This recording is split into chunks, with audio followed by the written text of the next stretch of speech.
You pay for a high-speed internet connection, but your Wi-Fi still buffers, drops, or feels sluggish. Sound familiar? The problem usually isn't your ISP, it's your router fighting with every other router in your neighborhood. Welcome back to TechMesh.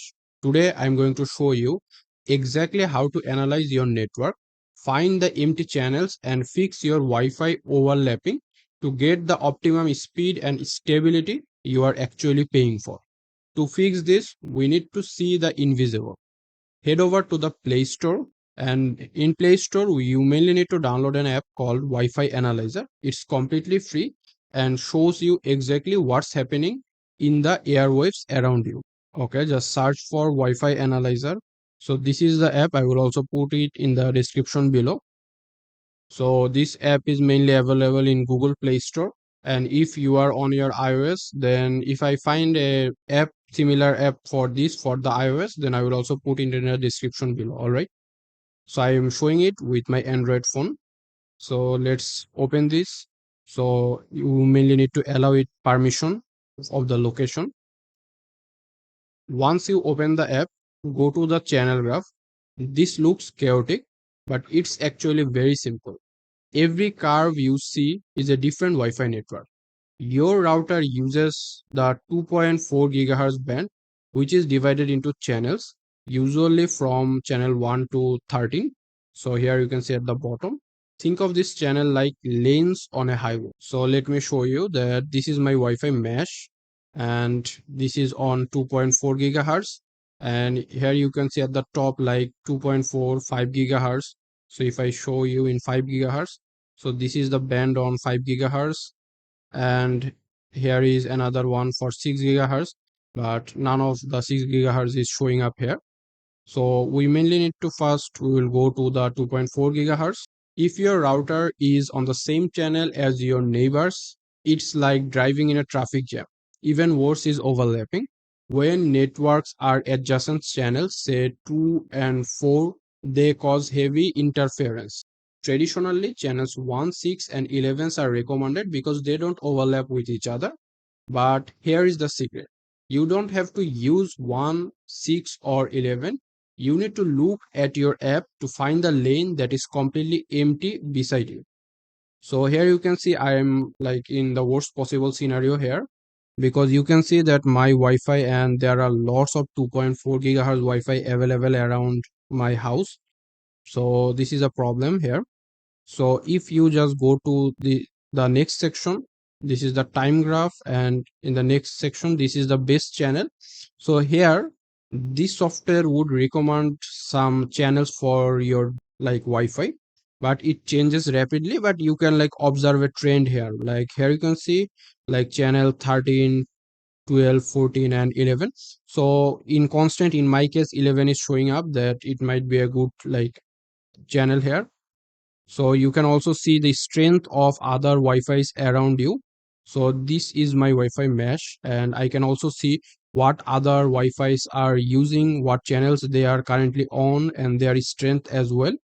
So here you can see, and then you can figure out that what is like the best channel that you can choose that would not like conflict with others, or the least conflicted area.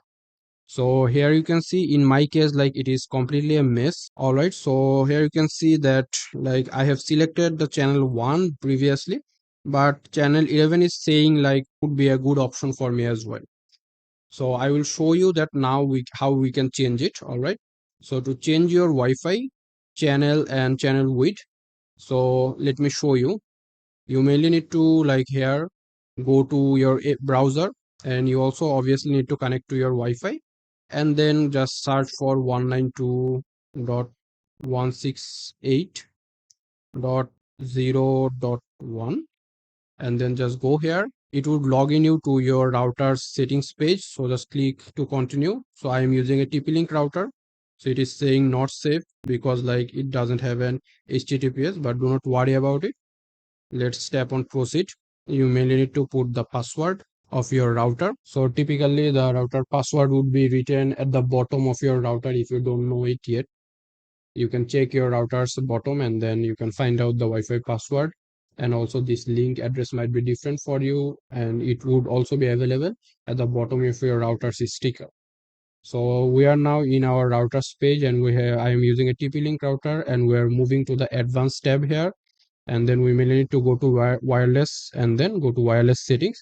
Depending on the different brands of the router, the settings could be a little bit different, but the theme would be same. Just go to your wireless settings, and in your wireless settings here you can see, so this is my 2.4 gigahertz like mesh, and here you can see channel. So if I just tap on channel, my router supports channel from 1 to 11. So in your case it might vary. So we have found that channel 11 might be good for me. So let's select this, and now let's come to the like channel width. My router supports 20 and 40 megahertz for like the 2.4 gigahertz. So this is the most important part. Channel width. Router usually let you choose between 20 and 40 megahertz. A 40 megahertz width is like a two-way lane. It can carry more data and gives you faster speed. But because it's wider, it overlaps with more of your neighbor's channels. So let me show you. So here you can see in my case, I'm already using the 40 megahertz, and it is overlapping with many of my neighbors like router frequency. If you live in a crowded apartment building, 40 megahertz will actually make your internet worse due to the interference. In crowded areas, always lock your channel with 20 megahertz for stability. So let's select like here 20 megahertz, and let's select save. Okay, so now here you can see that our channel width has changed like from 11 from 1 to 11. So we have selected 11. So each of these block actually represents 5 megahertz. All right, so in total it is like now consisting of 20 megahertz. Like from 11 we can see like 2 is showing up here, like 10 and like 9.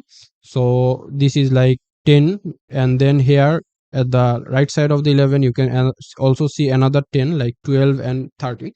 So you can like tweak it and see that how the interference is changing for you, and if it is improving your Wi-Fi network or not. And if you have a dual band router, you will also have a 5 gigahertz network. The good news, 5 gigahertz has many more channels and they rarely overlap. You can usually leave this on auto or use an 80 megahertz channel width to get maximum speed as long as you are close to the router. And if your router supports more channel width, then you can also definitely choose that as well. So take 5 minutes to do this today, and you will see a massive difference in your network's ping and stability. Let me know in the comments which channels turned out to be the best one for your home. Drop a like if this helped, and I will catch you in the next one.